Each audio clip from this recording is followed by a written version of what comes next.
Well, the final Confederate monument in Jacksonville, Florida's Springfield Park was removed today. Mayor Donna Deegan ordered the removal of the monument called Women of the Southland. The monument has stood in the park north of downtown since 1915. Deegan said its presence divided the community and had no place in the city park. The granite structure with its columns, rotunda and roof remains in the park after being stripped of the statues. What will be done with the Springfield Park monument after it's removed is unclear. Previously called Confederate Park, Springfield Park was renamed in 2020. So I guess it's just about time, would you say, Torin? It's about time that came down. First of all, I got to give a shout out to my hometown, Duval. Oh, all right. I grew up in Jacksonville. I grew up not too far from Springfield on the west side. So it's a beautiful thing. But I do got to say this. A lot of these monuments, even though this one was up there in 1915, a lot of these Confederate monuments that you see around the South that are finally coming down, they were built up in the 1950s as a resistance to the Black Civil Rights Movement. So a lot of these things are not even historical monuments, really. They were put up by segregationists following the lead of George Wallace, who was saying that this is the South, this is our South, and we want our South to represent us. And, you know, Springfield is a majority black neighborhood. And I remember walking to school, seeing that monument and seeing other monuments along those lines of things. They were trying to do this revisionist history of what the South was really about and what slavery was really about. So I'm glad to see it come down. And to answer your question, I say take the medal and make it into a monument and make it into a bust of James Weldon Johnson, another Jacksonville legend who wrote Lift Every Voice and Sing. Lift Every Voice and Sing. Absolutely. So I'm interested, growing up there, these were monuments. Did you talk about them in school? What was your first recollection of them? The first time I really paid attention to that was when I was downtown when I was like 8 or 9 years old. And there used to be a monument smack dab in the middle of Hemming Park, which is the middle of downtown Jacksonville, with a Confederate soldier with the Confederate cap holding a rifle and had with his gun up, looking like he was looking vigilant, looking at the north. And I asked my mother what it meant. And she gave me the history of like the Confederacy. And she also told me about Florida and Jacksonville's part in the Confederacy. That's when I first became aware of it. And I was always a big fan of history. So I started just doing research and looking it up. And I realized that some of the stuff I was being told in school about what the Civil War was like and what the Civil War was about was totally antithetical to what it really was. It was about keeping black people enslaved. It was about keeping us in chattel slavery. And they weren't defending themselves. They were trying to export a hateful, bigoted ideology to the north and also to Brazil and also to South America. That's when I became aware of it. Then I began to ask questions. And sometimes the answers I got didn't really match up with the history. And I had to do my own research, which like a lot of young black people had to do down there. You had to really do your own research. You had to dig for yourself. But in doing that, you learned what the real truth was. And that was good, too, so you could educate other people. I'm just glad that we have a mayor that was able to really push forward an idea to remove this legacy, because it is history, but it doesn't need to be history that needs to be celebrated. It needs to be people need to be made aware of it and leave it in the past and go look for it if you want to, but it doesn't need to be praised. Wow. Thank you for that insight and taking us back to your youth. You know, Scott, what's very important, too, about what Torin mentioned was you had the right people in power in order to make that happen. And that's a really big deal. We talk about that a lot on this show. That's where the voting comes in, and that's where it's so important. And you have to get to the polls in order to eventually see a change like this. That's true. I'm glad the governor didn't step in and try to block it. I was a little surprised at that. So that was a real blessing. But, you know, these monuments, I appreciate the history my brother just shared with us, because we didn't have these monuments in Illinois. At least I didn't grow up around them. But what's interesting to me now as an adult is that we are the only country that celebrates a civil war of a group of people from the South that lost the Civil War, that were attempting to disrupt this experiment of democracy called the United States of America in their efforts to form a more perfect union. The actual democracy was at stake here, and the North won. Freedom, justice, and equality won for whatever reason under the leadership of Lincoln, whether he wanted to free the slaves or save democracy, take your pick. And yet we celebrate the South, we celebrate the Confederate.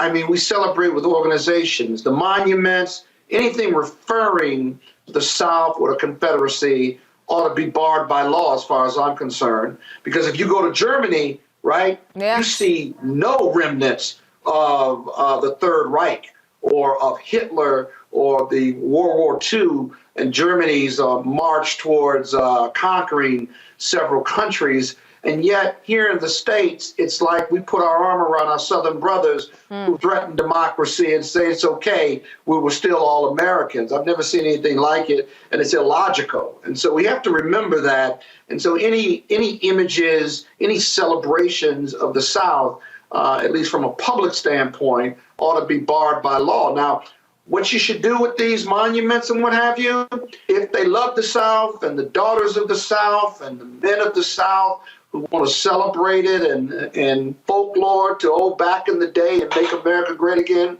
then you should put your private money together, create a museum and put all those monuments in there, all the paraphernalia in there, all the historical documents in there. And when you want to go celebrate the South losing the Civil War, you ought to be free to go do that without my tax dollars at work. Right. Joe, I think what it comes down to is who's telling the history, why are they telling the history, and what history are they telling specifically? And as we heard from Torrin, he was getting a history lesson by just passing through the park, that he had to actually go and research himself, and with his mother's help, was able to ultimately get it right.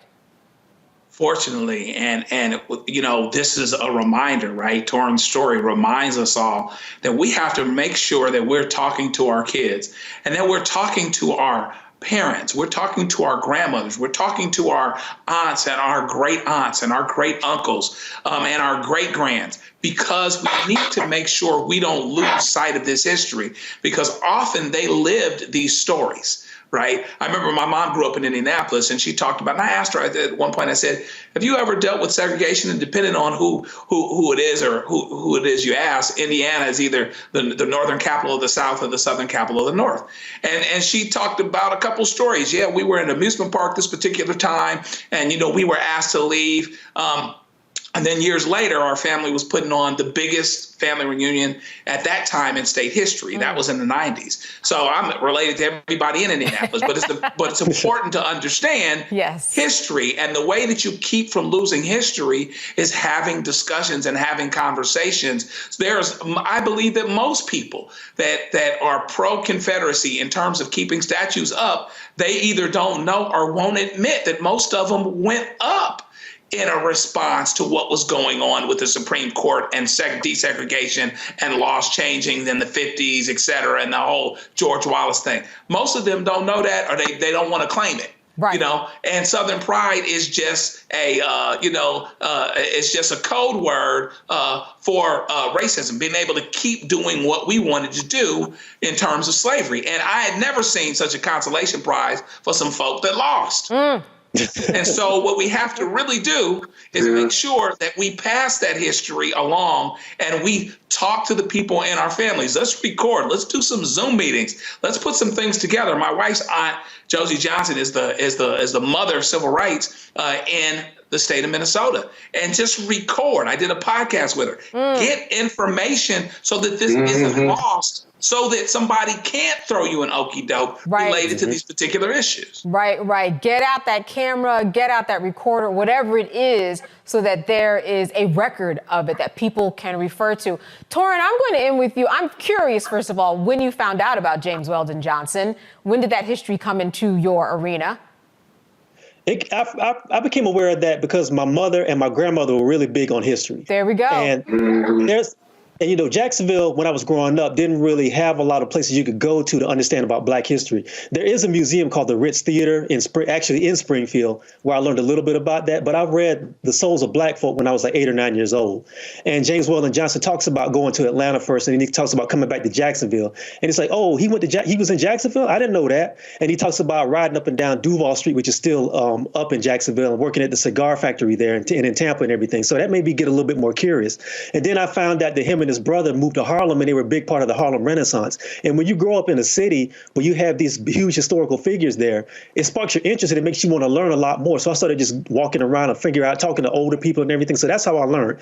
And like to the other brother's point, I think it is very, very important to talk to elders and get as much of this history documented as you can, because if you're blessed enough to have these elders with you and they're still here, we have some people who are 70s and 80s in their 90s. Get as much as you can. It may be painful. And we got to be aware too that some of our elders may not want to talk about this because they were in the thick of this and they still have some of that pain. But we got to have this history preserved for our future generations so they can understand where they've come from, what they went through, and where they can go. That's where that comes from. Absolutely. And I'm sure that your mom and your grandmother, they told you, and when you sing this song, you have to stand, right? I think that's what's beautiful about that song. It comes on and everybody has to, you got to put your phone down. You have to stop talking. You have to pay attention, lift every voice and sing till earth and heaven ring. Ring with the harmonies of liberty. Now, if you can get that second and third verse, you're a winner. But keep quoting that second and third verse. Go through. Go ahead. I can't help you with it. I can't help you with it. Tears. Thou who has brought us thus on the way. I don't want to get no trouble.